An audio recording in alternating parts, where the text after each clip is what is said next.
So obviously we're going to be talking about the suffrage movement in Alabama, what Alabama women did to gain the right to vote at the state level and at the national level. The movement breaks down into three parts, and so we're going to talk about those. They're going to pretty much run 1890 to 1905. That will be a discussion centered around a woman named Frances Griffin from Wetumpka.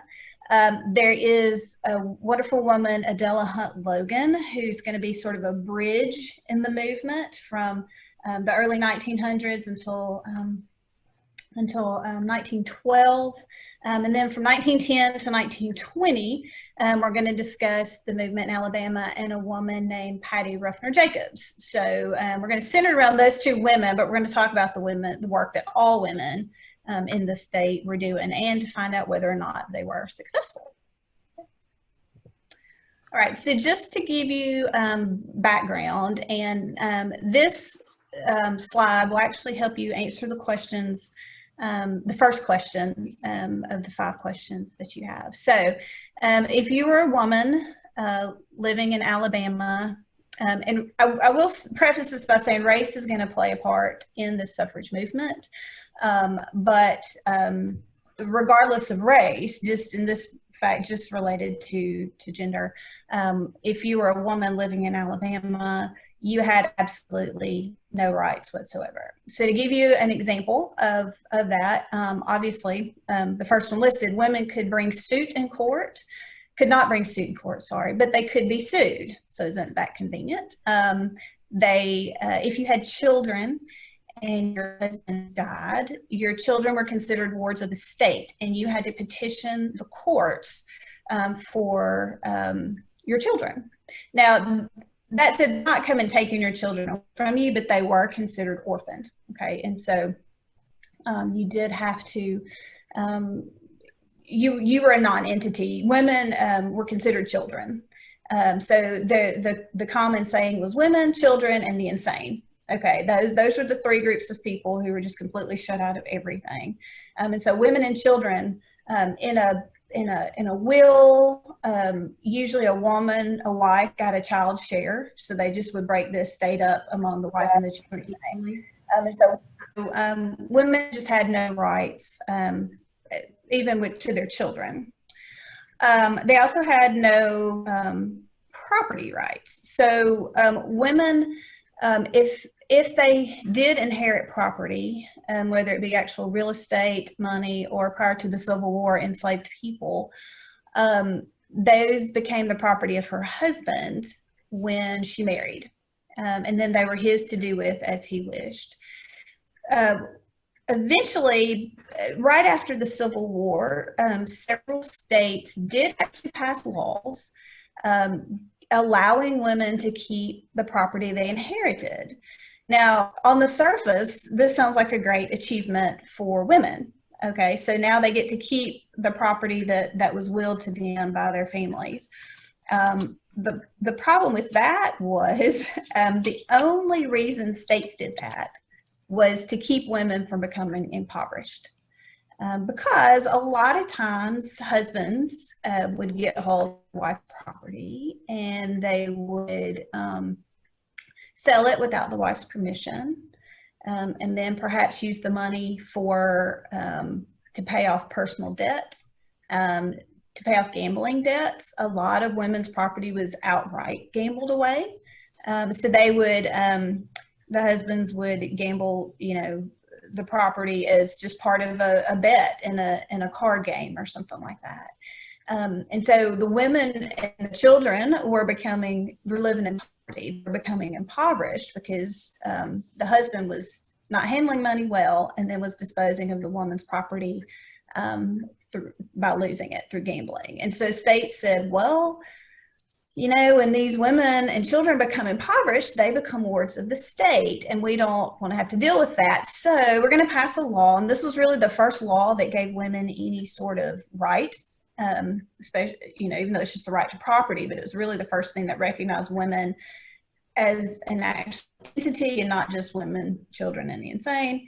And so women were given the right to hold on to their property. Again, not because it was a great achievement for women that the state was recognizing them as women, but because they were just tired of having to deal with impoverished women and children after the husbands mismanaged their money and then gambled the wife's property away. Okay, and then the last one, taxes. So I know that most of y'all are are in social studies and history, and so we all are familiar with the phrase "no taxation without representation." Okay, and so obviously from the Revolutionary War, right? And so we fought an entire war over the fact that we were having to pay taxes, or the colonists were having to pay taxes, but they had no representation in the British Parliament. Okay, and so we fought a war over that. The war, as we know, led to the creation of the United States of America. And then, although there were a lot of women, even during the Revolutionary period, who were saying to their husbands, right, who were talking about natural rights and the rights of man, and obviously, in this case, this is going to be white women. But they're talking to their husbands, and they're saying, Dolly Madison is saying, don't forget the ladies. When you make all these new laws in this new country, in 1787, when they're doing the Constitution, for instance, she says, don't forget the women, because women supported the boycott, right? And women supported, for instance, boycott on tea. They made clothes at home so they wouldn't have to buy British-made fabric, okay? And so obviously their pleas fell on deaf ears. And so when women decided they wanted the right to vote 125 years later, they used the same slogan, no taxation without representation, because conveniently women had to pay taxes, property taxes. Taxes on income weren't really an issue yet. That didn't really happen until the 16th Amendment, which is in 1916. So they weren't really having to pay income tax per se, but they are having to pay property tax, right? And any, obviously, sales tax as well, okay? And then, that were not represented. And so they pulled up that same idea that had gotten, led to the creation of an entire new country 100 and some odd years before, and said, this isn't fair. We can't sue in court, but we can be sued. Our testimony, if we testify in court, it only counts for half of what a man's counts. And then, of course, we have to pay taxes, and we don't have any say in how those taxes are spent. And I will say that one of the first local elections that women were allowed to participate in were school boards, because that was seen as appropriate place for women, right? Education of children. And of course, a lot of local tax money goes to schools. And so that's how most schools in the United States, especially in Alabama, are funded through local taxes. And so they said, well, we'll give you the right, it's sort of like we'll throw you some crumbs, right? Okay. You want to vote? Okay, we'll let you vote. You can vote for school board members, because that's, children, that deals with children, and taxes go, property taxes, local property taxes go to schools. And so here, we'll throw you this crumb, right? Okay, now be quiet and go home. Okay. It was to sort of pacify women enough to get them to sit down and hush. Didn't really work, but, it was a start. And then the last thing is the idea of the consent of the governed. Okay, there's a woman that we're going to talk about later in this talk, Frances Griffin, and she spoke in 1901 before the Constitutional Convention, and we'll talk about that some more. Anyway, Griffin did this great, her 1901 Constitutional Convention speech was fantastic. It's the only one of her speeches that we have, but she addressed several points that were problems for women related to representation in the law. And one of them had to deal with consent of the governed, okay? And the idea that there's also a statement later on that not every woman wants to vote. She deals with all these, she does a great job. But anyway, this idea of the consent of the governed, and what she basically says is, we can't be governed if we have no consent in the government. Okay, if you want to have women, if you want to have a say in what women do, and you want us to follow the laws, then you have to give us a say in voting for those laws, because women had absolutely none. Okay, so, and again, that'll take, this slide will answer the first question you're given, the 3 problems that women faced in trying to gain the right to vote, okay, or leading up to trying to gain the right to vote. Okay, this next slide will answer question number 2, okay, regarding reform movements. So every single woman I'm going to speak about today, and the vast majority of the women involved in the suffrage movement throughout the entire country did not start off wanting the right to vote. Okay, they started off doing other work, and we'll talk about why these reform movements led them to vote, and that's going to answer the second part of your second question as well. Okay, so women first got experience working in movements outside of the home, actually working in missionary societies. Okay, these are gender exclusive, so there are male missionary societies, there are female missionary societies, but these gave women an opportunity to learn how to conduct formal meetings. Okay, what today we would understand as parliamentary procedure, Robert's Rules of Order. You had a president.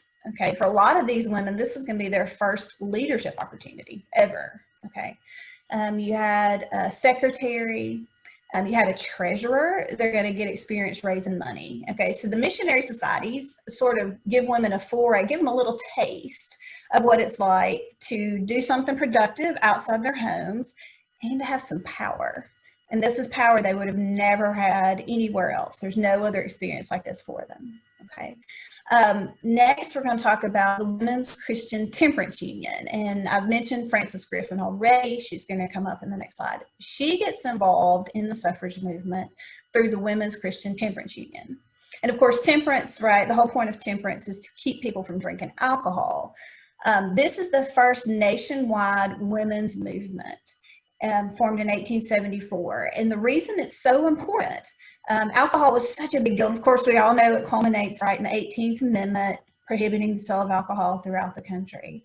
How did they do that, right? Why was it so important? Because the 18th Amendment really only happens about maybe 40 years after the WCT is founded. So how did they get so much influence, right? And why were they so adamant about alcohol? Okay, so the problems of alcohol for women. You'll notice if you drop down to the bottom of the slide, it says work hours, 10 hours a day, 6 days a week. The average work day for anybody working in a factory is 10 to 12 hours a day, 6 days a week. Okay, and what was happening was, this is husbands, this is wives working, this is children. Children as young as 5 can work. That's going to be our next point with child labor. Okay, and so what would happen is these families would work all day. The women would take their babies with them to work. Okay, they're going to give them laudanum to help them kind of sleep through the work day. Okay, then at the end of the day, the women come home, and keep in mind the average family size is 8 to 10 at this point. Okay, so the women are going to come home and take care of their 6 to 8 kids. Okay, and possibly more. The husband is going to go to the local saloon and have a beer or 2 or 3. Okay, to give you an idea about how prevalent this was, there were more saloons in New York City in 1880 than there were grocery stores. Okay, so this saloon culture, which is similar to the pub culture in Britain, but the saloon culture was very, very prominent. And for men, this is also where they voted. They voted in saloons. I've always said we should maybe do that still, because I've always thought maybe get more people to vote. I don't know. But anyway, they voted in saloons. They did banking in saloons. They the hub of like a man's life. Okay, and so he finishes work and he goes to have a beer or 2 or 3 or 4. Okay, wife goes home to do the double day, right, where she's still dealing with cleaning the house, taking care of the 6 to 8 to 10 kids. Okay, the problem is that alcohol costs money, and the husband's spending his money buying alcohol. The wife is stuck at home trying to feed all these children, trying to keep clothes on them, trying to keep shoes on their feet, and she has no money left because the husband spent it all. at the saloon. And then on top of that, of course, we know how people who drink too much tend to act. And so abuse was a problem, child abuse, domestic violence, and just impoverishment, right, from alcohol. And so that's how the WCTU got started. They would stand outside of saloons and sing hymns, right, to try to make people feel guilty and go home. They would ask bartenders to close, and sometimes they would, surprisingly, at least for a few weeks. Occasionally, they would. Francis Griffin did not do this, and this did not happen in Alabama, but it was real common in the Northeast. They would take axes and go in and chop up a saloon. Okay. But they realized that they could do all these things, and it's not going to matter until they can change the laws. That's also going to be the case with child labor.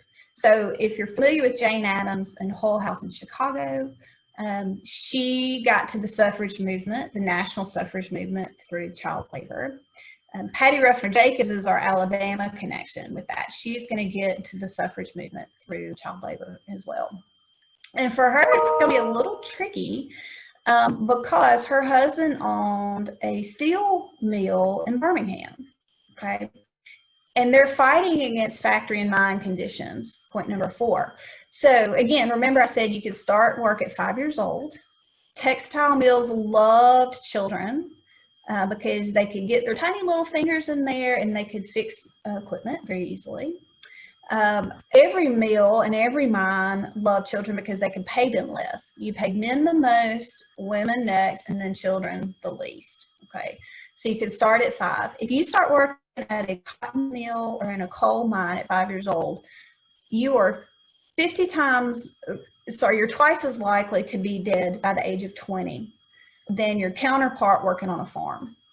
Okay, because you're going to die of cotton lung or black lung.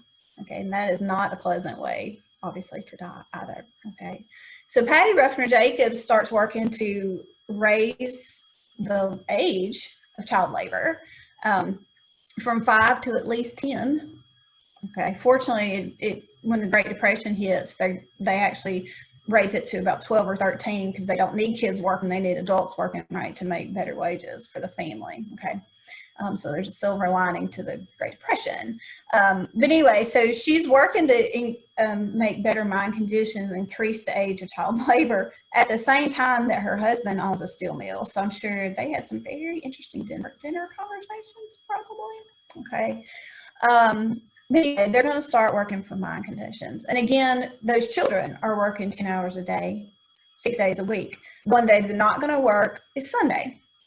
Okay, so and that is actually how Sunday school develops. It's literally school for factory children working in factories. Okay, to give them a little bit of your 3 what we call R's, right? Reading, writing, and arithmetic to get them started. Okay, again, every single one of these women, okay, Francis Griffin and all the women working for the prohibition of alcohol. Jane Addams, Pattie Ruffner Jacobs, all the women working in child labor.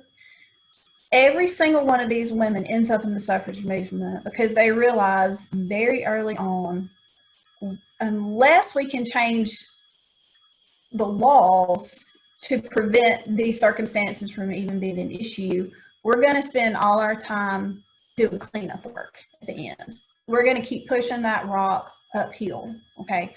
And they said, why don't we stop the problem before it starts? Why don't we stop the problem before there's abuse of alcohol and of children and women? Okay. Why don't we stop the problem before children get cotton lung and black lung? Why don't we stop the problem before a child gets their finger cut off in a textile machine, a weaving machine? Okay. Why don't we start the problem before a child gets run over by a mine cart? Okay. And so that's what they said we've got to do. They said, we can keep doing this work all day long, but we're just going to keep pushing that rock uphill. And so what we've got to do is we've got to change the laws so that these things aren't even a problem to begin with. And so that's how every single one of these women started off in another social reform movement, but every single one of them ended up in suffrage. Okay, because they realized we're beating our heads against the wall. Why make people suffer? Why don't we stop the suffering before it starts? And you can only do that with laws. Okay. All right, so let's go on to the movement in Alabama directly. This is going to be Frances Griffin from Wetumpka, 1890-1905. So here's Miss Griffin. This portrait hangs in the Archives Museum of the Alabama Department of Archives and History in Montgomery. I will say this portrait is very kind to her. She was a very stern looking woman. She attended the Judson Female Institute. She graduated at the age of 17 in 1860. And as we all know, that's not a great time to be a single young woman, right? Who's now graduated from college and possibly looking to marry, okay? Because obviously the Civil War comes along in 1861, and she never does marry, okay? And I think that's a big part of it. She is a teacher, so one of the few professions available to women because it's appropriate, it deals with children. So she was a teacher, but teaching got her used to being up in front of people and speaking. And in 1889, she addresses the National Convention of the Women's Christian Temperance Union, okay? And she does a phenomenal job. She's a great speaker, and like I said, the only speech of hers we have is her 1901 Constitutional Convention speech in Montgomery. But her speeches are discussed in national newspapers, okay, newspapers throughout the country. She almost developed a little bit of a cult following, and people would find out she was going to speak and they just show up to hear her because she's very sarcastic. She's very witty. She's very blunt for the time, okay, and she has absolutely no problem making them feel stupid, and being very just blunt about her feelings about, first of all, alcohol, and then later on a suffrage movement. To give you an idea about how forceful her personality is, she went to speak, I'll give you two examples. One of them, she went and spoke in Mississippi, I think it was Greenwood, Mississippi, about temperance, and they enjoyed her speech so much they invited her to stay till the next day and give a speech about temperance at the dedication of their new courthouse. Okay, so because she was just a very engaging speaker. Then she goes to Texas and she speaks to the Texas state legislature about having temperance added to the K through 12 curriculum. Okay, so she goes, she gives a speech in Texas, and one of the Texas legislators replies. They said, "Well, you know, what did you think about Frances Griffin and her speech?" And he said, "You know, these things come in threes, and in 1 week we had a hurricane, a tornado, and Frances Griffin." Okay, and that kind of gives you an idea about just how forceful she is, how dynamic she is, and again, it also says something to the fact that I'm sure she was very blunt with them about alcohol and the problems of men and alcohol. Okay, and so so she gets started in temperance, and she makes a great argument for why women should have the vote. And what she basically says is not that women, you know, why women should have the vote, but why shouldn't they? Okay, why shouldn't women vote? And she basically, you know, calls them on the carpet and she says, "Give me one good reason why women can't vote or shouldn't vote." Okay, and we're going to look at some of those disagreements about why women should vote. Okay, and she handily deals with all of them. In 1899, she goes to Grand Rapids, Michigan, and addresses the National Women's Suffrage Convention in Grand Rapids. Again, it's covered in all the newspapers throughout the country. She does a very good job. Of course, I mentioned in 1901, she goes to speak at the Constitutional Convention. Now, I'm sure most of y'all are familiar with our 1901 Constitution and the issues that it has, okay?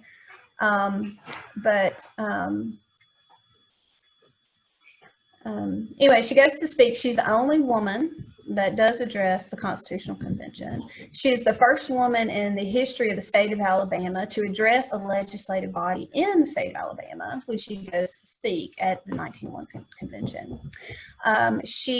When she goes to speak, the Constitutional Convention, led by a man named John Knox, begins their work at 12 p.m. noon.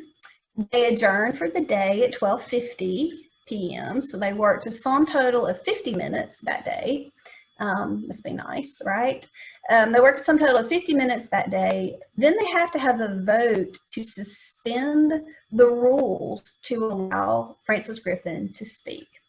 Now, this is a Monday. She had found out that Friday before that she was going to speak at the Constitutional Convention. And so, this is pre-internet, this is pre-email, this is pre-social media, it's pre-even television and radio, right? Okay, so she finds out on Friday she's going to have to speak that Monday. But she's got a network, and she puts out a notice that she's going to speak that Monday at the Constitutional Convention, and the gallery is packed with women, right? And they're all wearing a yellow rose. So if you support suffrage, yellow is your color, okay? If you're against suffrage, they wore red roses, okay? So the gallery's packed with all these women wearing these yellow roses, okay? And so they get ready to have a vote about whether or not Frances Griffin should be allowed to speak. And in a voice vote, there were several men who said no, that she should not be allowed to speak. And so then John Knox. Now, I'll tell you, I'm not a huge fan of John Knox for the most part, but on this, he's my guy, okay? Then he calls for a show of hands about whether or not she should be allowed to speak. And only one gentleman, a guy by the name of, his last name was Burns, from Dallas County, raises his hand and says, no, she should not be allowed to speak. At which point, Knox makes Burns escort her to the podium to speak, okay, which I always thought was yay on his part. I always really loved that, okay. So anyway, but she's not allowed to go to the actual podium where all the other speeches have been given. She's only allowed to go stand by John Knox's desk. So this talk that she's given is pretty much sort of off the record. It is recorded in the minutes, okay, but they had to suspend the meeting, they had to suspend the rules, and then she doesn't give an official speech at the podium where everybody else has been talking. She's given a speech by the head of the convention, the Constitutional Convention's desk. So, but anyway, she does go to give her speech. She does a phenomenal job, and I'll make sure that I get y'all a link. I'm sorry, I didn't think this earlier, but I'll make sure to get y'all a link to her speech so that you can read through it. But anyway, she calls them to task for a lot of things. But anyway, needless to say, we all know how this happened. The end result of it shows this wonderful talk, but nothing happens, and women are still excluded from any voting rights in the 1901 Constitution. From 1903 to 1904, she is just the suffrage movement in Alabama. She runs the Alabama Woman Suffrage Association. It's pretty much a one-woman show. And then she gets tired, and she's done by 1905. Okay, she's going to take a little bit of a break. Okay, so to answer the third question of your 5 questions, did all women support the right for women to gain the right to vote? Now today we would say, well, of course, why wouldn't they? That's not even logical, they wouldn't. There were a lot of men, we can kind of get that, but also a lot of women who did not want women to have the right to vote. And here's some of the reasons they gave. The first one is silent influence, okay? Women have an influence on their husbands, on their sons, on their brothers, okay? And so, if women do their job well, they will influence the men around them, and the men will represent them at the polls. Now, I don't know about y'all, okay? My husband and I have great conversations about politics. We agree on some things, and some things we don't, okay, and there's no possible way that my husband or my father, or if I had children, if I had a son, that he could represent me at the polls. It's just not possible. And y'all know men too, right? In your lives, you can be like, yeah, we agree on this, but not on this. I mean, women are going to approach a lot of problems very differently from men. Okay. Not to say there's sides that's good or bad either way. That's just the way it goes, right? Okay. So, and in her speech to the 1901 Constitutional Convention, Frances Griffin addresses this, and she says, it's funny, but I've never heard of a man wanting to give up his right to vote so that he can silently influence somebody else. Okay. And she says, in the minds of legislatures, that silent influence is just too silent. Okay. So that idea just didn't kind of work. Next would be the idea that politics is corrupt. Okay. Frances Griffin tackles this one. She does a great job. But kind of the general rule that women have about politics being corrupt, well, women clean up things, right? So let us go clean up politics. Okay. Frances Griffin doesn't even touch that. That's just too simple for her. She says that politics, she says, there's society, there's the church, okay, and then there's government. And she says society and the church have been led by women. Basically, society, meaning in the home, right, have been led by women, and those things are doing great. Okay, the only thing that's not doing great is government.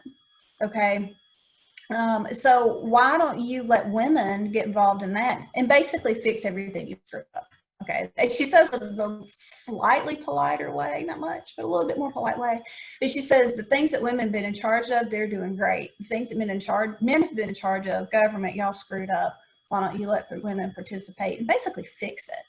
Okay. Now, again, she is approaching this as a white woman. Okay. So if you're an African-American woman living, for instance, during Frances Griffin's time, you're going to say, okay, society's not great either. Okay, we've got some society issues, but and we're going to talk about race and the role that race plays in this as well. Okay, the idea that women aren't smart enough to vote. Okay, she comes armed. Frances Griffin comes armed with numbers. She says, you know what? There are more women in college than men, which is interestingly still true today. Okay, there's still more women in college today than men. There are more women in college than men. And then she does this great point. She says, and women are not, do not tend to fall victim to alcohol, right?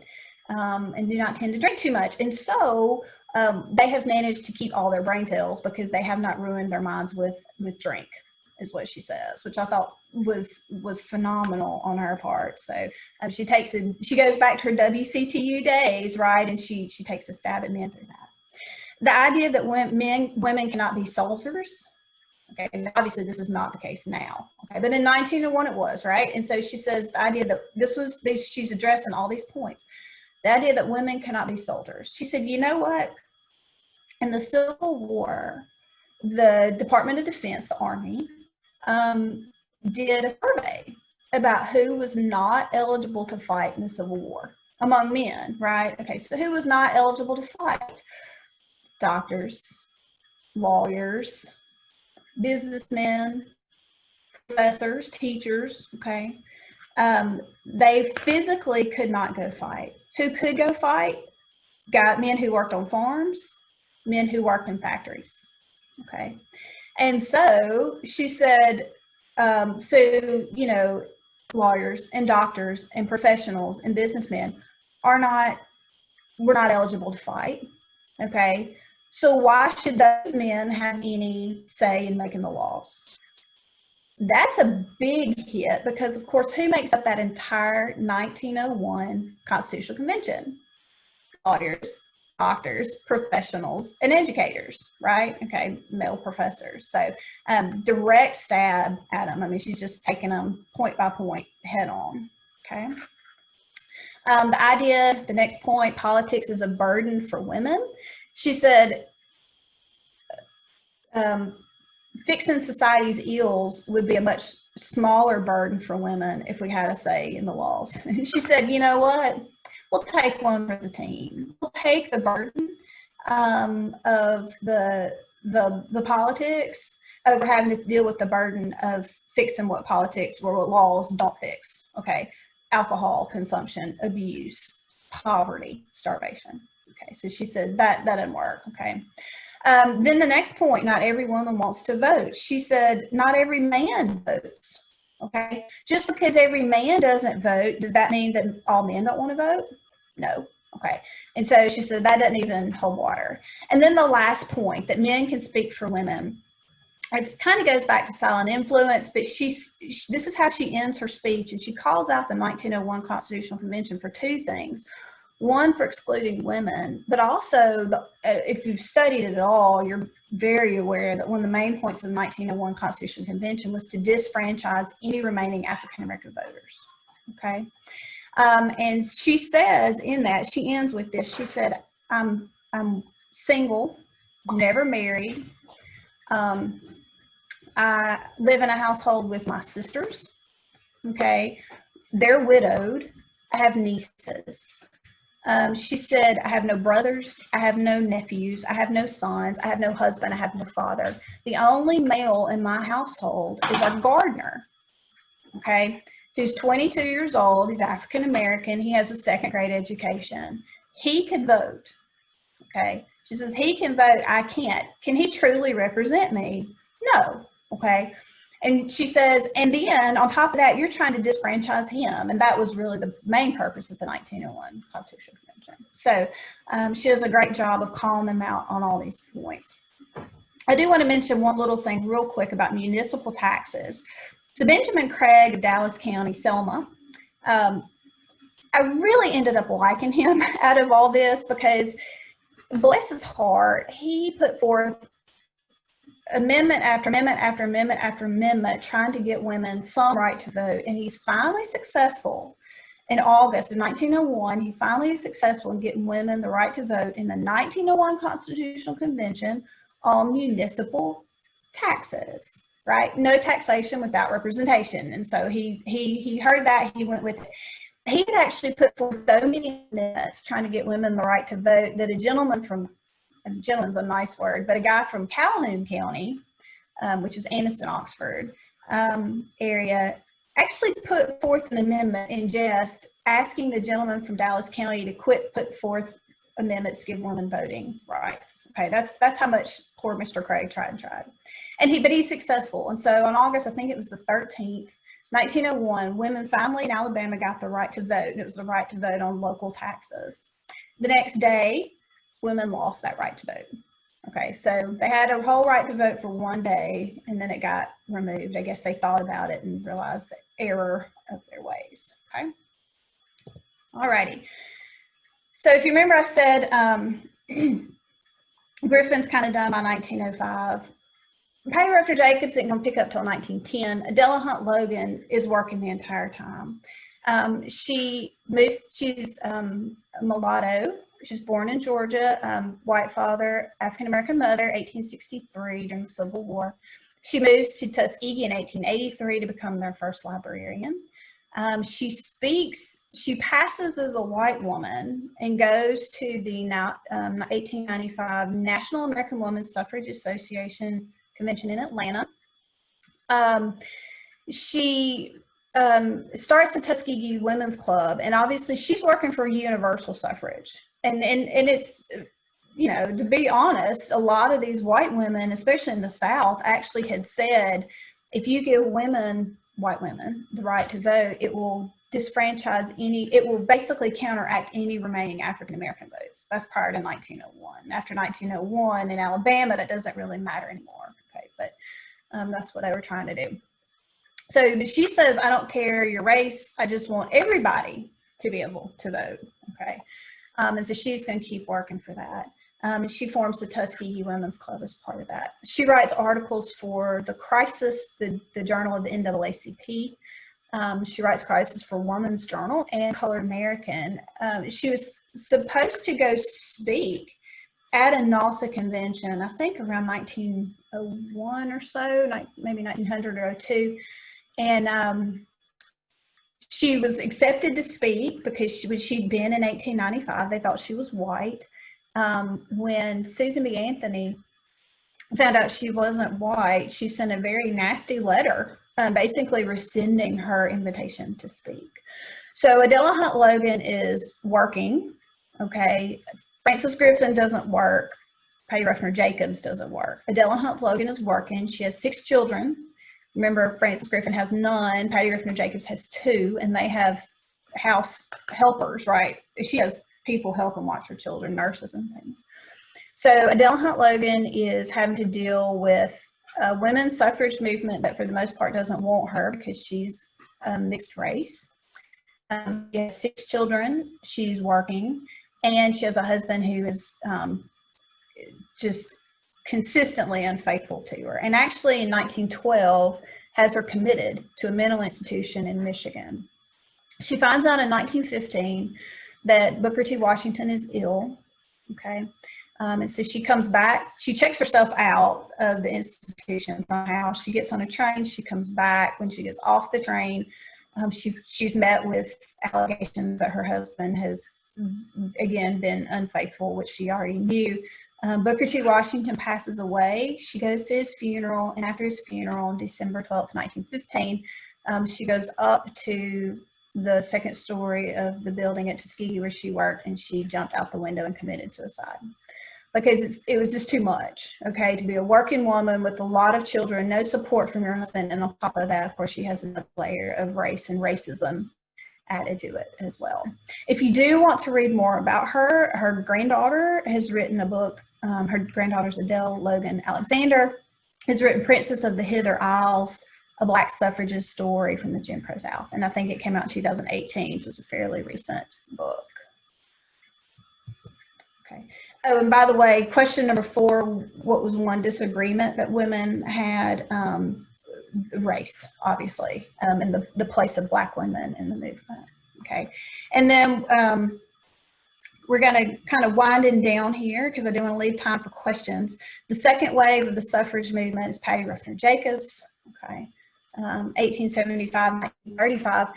Interesting connection with Booker T. Washington. If you've ever read Booker T. Washington's autobiography, Up from Slavery, he discusses working for a woman named Ms. Ruffner. And that Mrs. Ruffner is Pattie Ruffner Jacobs, I believe, grandmother, if you've read that. Okay. Again, she comes into the suffrage movement through child welfare and working conditions in mines. And again, her husband's a mine owner, so that's going to be kind of a tough sell there. In 1912, she's going to join the Birmingham Equal Suffrage Association with the Selma Equal Suffrage Association, and found the Alabama Equal Suffrage Association in Birmingham. And the headquarters of that is going to switch back and forth between Birmingham and Selma. Selma, we think about Selma and the civil rights movement in 1965, but they were actually the leader of the women's suffrage movement in Alabama in the 1910s as well. Jacobs is eventually going to serve on the National American Women's Suffrage Association board. After 1920, women get the right to vote with the 19th Amendment. The National American Women's Suffrage Association becomes a League of Women Voters, and she's going to serve on the national board of that.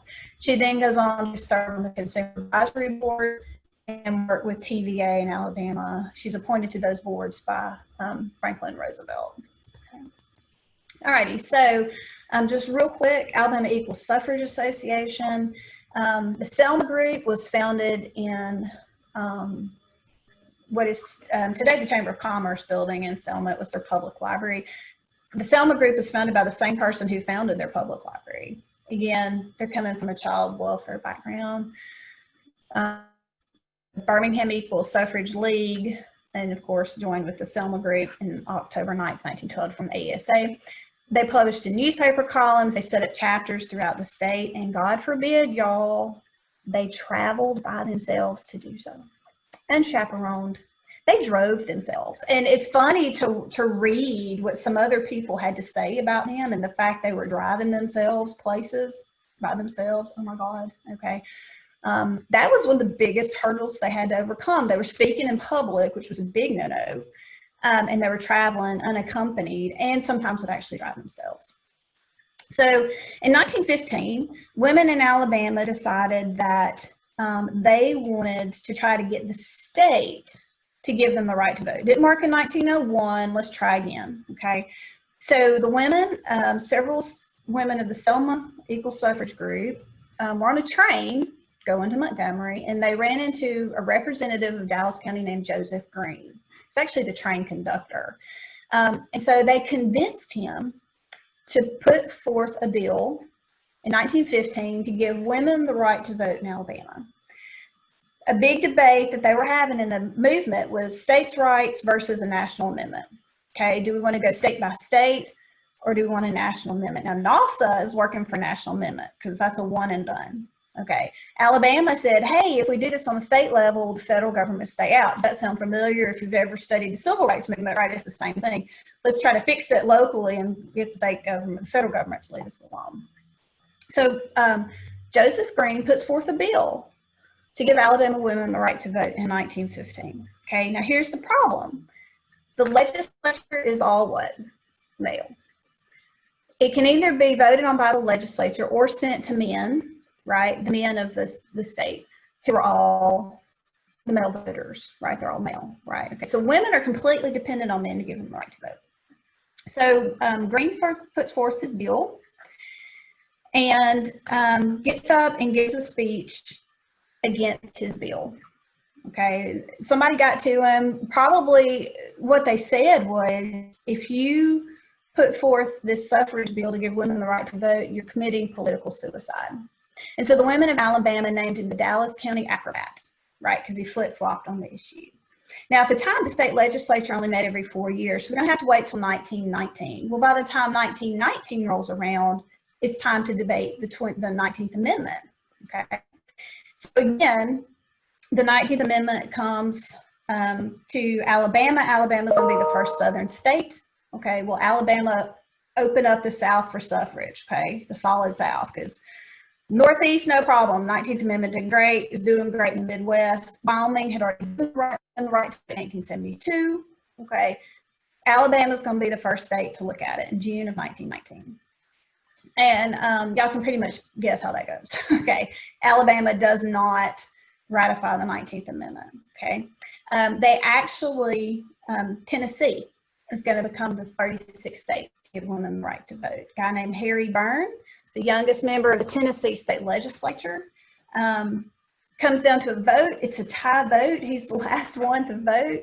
He's wearing a red rose that says, I'm going to vote against the suffrage, the 19th Amendment, and he voted for it. And the reason he did that is he had gotten a telegram from his mama that basically said, you know what you need to do, right? Which is kind of ironic. That's one of those times that the woman, the silent influence, right, actually worked, okay? And so Harry Byrne made Tennessee the 36th state to ratify the 19th Amendment. The question I get the most, when did Alabama ratify the 19th Amendment? 1953. Okay, so it took a while. By then it didn't matter. Okay, it was already the law of the land. It's just that sort of paperwork by that point. But anyway, all right.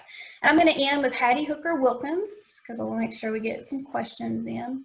So I mentioned Joseph Green, the Dallas County Acrobat, who flip-flopped, right, in 1915 on his own bill to give women the right to vote in Alabama. And part of the reason he changed his mind was he was told, if you pass this bill, okay, if you support your bill and it gets passed, that is political suicide.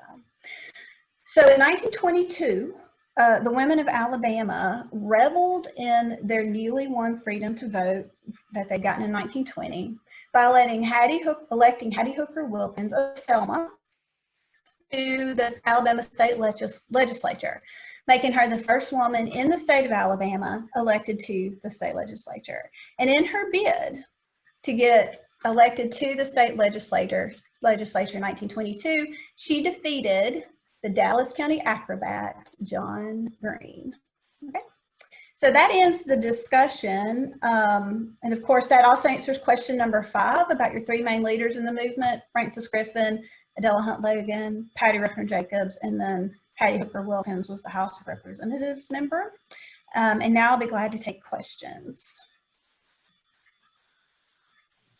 Thank you, Valerie, for your very interesting and informative lesson. Let's see, we do have a question. Okay. Although African Americans were granted the right to vote by the Constitution, it was my understanding that most of them resided in the South, where voter suppression prevented them from doing so. So would you like to comment on that? And that's exactly right. That's always been kind of the hard part about this issue, because on the surface everybody says, oh, women's suffrage, this is a great topic, who can be against women's suffrage? And while nobody is against suffrage per se, a lot of the women were against African Americans voting. Like I said, they either used the vote, they tried to get the vote white women did by saying it'll counteract any black men still voting. White women never considered African American women in their fight, in the South anyway, part of their fight, unfortunately, because of course there's strength in numbers, right? And women are the majority of the population. And even though after the 19th Amendment passed, women, African American women as well, still could technically vote. They ran into all the same problems African American men ran into: poll tax, understanding clauses, right, that voter registrars would give you. The weird things we've seen, how many jelly beans are in the jar, literacy requirements, residency requirements, okay. And so yes, technically African American women could vote with the 19th Amendment, but they're going to fall victim to other roadblocks along the way that had already applied to African American men. So yeah, technically they can vote, but they're just not going to be allowed to. They're not even going to be allowed to register. And there's a lot of my dissertation actually is on the civil rights movement in Perry County, which is Marion, Alabama. And so I looked into a lot of that as well, and all the different things put into place to prevent African Americans from voting. So, yeah. And it's the ugly part to me of the suffrage movement and of the suffrage victory, because it's only a victory for a partial group of the women in Alabama and in the country as well. Thank you, Valerie. I do want to address a few things that are going on in the chat. So I want to take a quick pause. Okay. So I did send out an email this morning, right before we started, that has the link to the questions. If you go to that link, there are several lessons that I hope you all go through and access the information. And at the very bottom, it says quiz. So there are 5 questions from Valerie, and then I made up 4 questions as well. There is a second question about how to ask questions. You can ask a question through the chat option at the bottom of the screen or through Q&A. Okay, so yeah, there's a couple on the Q&A I see. Do you want me to open those, or do you want to do those? You can. Okay, let's see what we got. No, I hope this doesn't all go to pot when I try to open these, but okay, so we got the first one. And then, okay, so someone's asking about voter suppression of both women and African Americans. So it's been 100 years now since women collectively have technically been allowed to vote. And so I think we've managed to overcome some of, at least the initial problems that women were having to deal with in some ways regarding, for instance, their main issues, right? Temperance and child labor. So of course, the ultimate result of that is the 18th Amendment, which is ironic because it was actually passed a couple years before women actually got the right to vote. And then child labor, I think we've seen a steady increase, in child labor laws and working age and that kind of thing. But unfortunately, women did what they sometimes have to do when they enter what is traditionally a male-dominated area, for instance, business, okay? They have to sometimes behave more like men. You see that a lot in business. I've even seen it in in higher ed, not to the extent that you would, for instance, in business, but there's this idea if you want to make it in what has been a man's world, you have to conform right to that behavior. And so I think in a lot of ways, sort of unfortunately, there were, we've seen, it came true, that whole idea of politics will corrupt women. So women said, we'll clean up politics, and they said, no, politics will corrupt women. And I think we've kind of seen some of that, where women basically had to sort of just go in and play by the systems in place, by the rules in place. And and for African Americans, that's still very, that's a much more relevant and poignant issue even through today. Okay. So I live in the Black Belt of Alabama. I live in Sumter County, moved here from Perry County. And so I've seen, the sort of long-term repercussions of employment, wages, just general treatment, right, by different groups in the government, okay, of African Americans, because for so long they didn't have a say in again, who's making the work laws and the equity laws, and who's making the laws that say you get arrested for this, but you don't get arrested for this. Okay, so I think it's been a much, and of course, the Civil Rights Act, right, and then the Voting Rights Act of 1965 come 45 years after women gained the right to vote. So it's been a much shorter time frame to sort of try to fix centuries, basically, of inequity behind that. So and it so that's been a lot harder to overcome, because there hasn't been enough to do it, as again, women having the right to vote. James Powell asked, were there acts of violence committed against the women reformers? Not so much in the U.S. The U.K. was a lot worse. Britain, they were much more violent. We did have some instances in Washington, D.C., especially during World War I, where women are chaining themselves to the fence of the White House. They have signs that refer to the president as, Kaiser Wilson instead of President Wilson, right? The Kaiser's the leader of Germany. So they were arrested and force fed. They went on hunger strikes, and then they were force fed. And so that was, as far as women in the U.S. are concerned, that was kind of the worst. Britain had bombings. They had a lot more sort of civil disobedience in their movement, which is kind of ironic. It's not what you'd expect in Britain, but they had a lot more civil disobedience than we did in the U.S. And so women in the U.S. fared a little bit better than some other places. And then the question, did women work with NASA closely or just work on an independent basis? The women in Alabama were in an odd position of having to, so NASA's supporting a constitutional amendment. Alabama's probably not going to go for a constitutional amendment, and they know that, right? And so they're in this awkward position of sort of, going after the mantra of states' rights, states' rights, states' rights, but then at the same time, not going to get it. 1915 showed them, right? And so they worked with NASA to get materials, suffrage materials, things for newspaper columns, publications. They worked with NASA to get speakers. They followed NASA's sort of template, right, of how to sort of stomp for suffrage. But when Pattie Ruffner Jacobs joined the NASA board, she pretty much walked away from the movement in Alabama, because they just couldn't be that visibly connected to something at the federal level.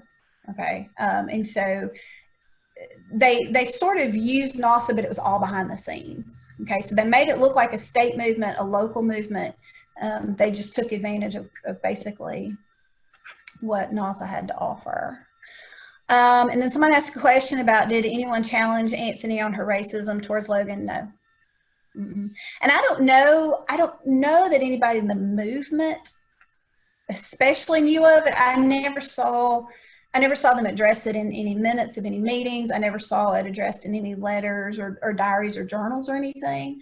The reason I knew about it was from doing research on Logan. It came up in some research I did on Logan herself. I'm not excusing anybody in the state movement. I just don't know that I haven't seen proof that they knew about it. Okay. And maybe if anybody did, given the time frame, it would have been Frances Griffin.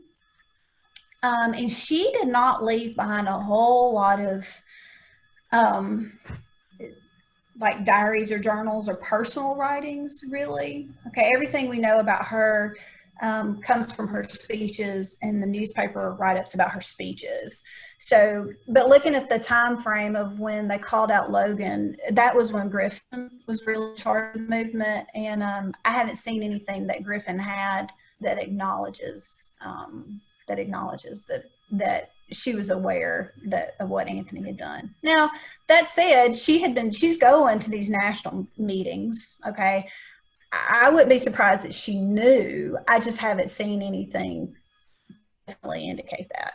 So, but no, there's no evidence anywhere that somebody wrote Anthony a scathing letter, saying you ought to be ashamed of yourself, or anything like that. There was never any. She wasn't called to the carpet on it, as far as I know. So, all right. So there is a comment. Speaking of women traveling by themselves to win the right to vote, there is a book that I ran across in an ASLA workshop this past fall entitled Around America to Win the Vote. I'm planning to purchase on Amazon to incorporate in my library program. So that is another book that if you all want to read and or purchase, you can look at Around America to Win the Vote. We have one person who's asking that you go back to the slide with Adele Hunt Logan so that they can see that book title and information as well. One second. It's at the bottom. Thank you. All right, so I do want to address a few things. We are over the hour, but we had to create a lesson and think of it so that I could issue your certificates, and then also just make sure that everyone completed all of the tasks associated with this lesson. I do have one person saying that they can't access the lesson, so I'll try to send the link out again. But please check your email. There were several emails that came back undeliverable. And so I just copy and pasted the email addresses from your login. So if you're still on the call and you did not receive the link, please send me an email at mboyer@alabamahumanities.org, and I'll be happy to send that to you again. We do have other workshops coming available. Tomorrow we start Tech Tuesdays. Will be the next 4 Tuesdays in the month of June. We also have Alabama History Day workshops that are going on. You can check our Facebook page and then also our webpage for more information on the Alabama History Day workshops. And then we have a workshop that's going to be coming up in July, going over famous law cases from the state of Alabama. Janice Riley Scholarship is open, and we are looking for people to actually participate and or submit your application for the Janice Riley Scholarship. It's $1,000, so please check out our Facebook page and our website for more information. So we're going to take one last question. So they work for white women right to vote only. They were not for all women rights, is kind of the comment. So if you want to go a little bit more on that, and then we'll wind up this lesson, and then you can follow up, as I said, through the Think Ethic questions. If you go through the lessons, at the very bottom, there's a quiz. So you take the quiz, and then you can access the certificate to get your CEUs. And sorry, guys, one last piece. So everybody's asking about, are you a part of the 20? So at the highest amount, we had 60 people who were on. So you have to register what you did, complete the entire lesson online with Valerie, and then the online questions as well. And then hopefully I should have a list out to you in a couple of days. Thank you, Valerie. Sure. And for the last point that you mentioned, yeah, that's, you know, what I addressed. That's certainly the dark side, the downside of the suffrage movement. Now, what it does do is when this Civil Voting Rights Act is passed in 1965, it does at least give women, at least then African American women, do have the right to vote because of the 19th Amendment. But yeah, they were not working. Well, Griffin and Jacobs were not working for women to all have the right to vote. All women have the right to vote. Logan is. Okay, and so she's the true universal vote advocate in this movement, more so than the others. And of course, she suffers the worst in the movement as well, for a lot of personal reasons. But then, of course, you know, with her family, then of course because of her race as well. And she's either having to pass, right, and sort of pretend she's somebody she's kind of not, so that she can just participate, or she's just on her own, and has to basically just sort of lead this movement on her own. And it definitely takes an emotional toll on her, much more than it does on Griffin or Jacobs or any of the other women. Because one thing I didn't mention is that all these women, the white women who are working for the vote, these are very upper class, wealthy women. They're not having to clean their house. They're not having to take care of their kids. Their time is theirs to do with what they want. And with Logan, she is working. You know, she's got more children. She's directly caring for her children, and so she has a much more difficult. She has a lot more layers to deal with. Okay, so like I said, the only kind of upside is by 1965. When you get the Voting Rights Act, it does at least, the 19th Amendment is in place. And so the African American women are then guaranteed the right to vote regardless of sex, based because of the 19th Amendment, and regardless of race because of the Voting Rights Act of 1965. Thank you, Dr. Burns. And I look forward to seeing you again on June 22nd. And we're going to learn more about Charles Tate. Thank you so much for your time. Thank you, and thank y'all.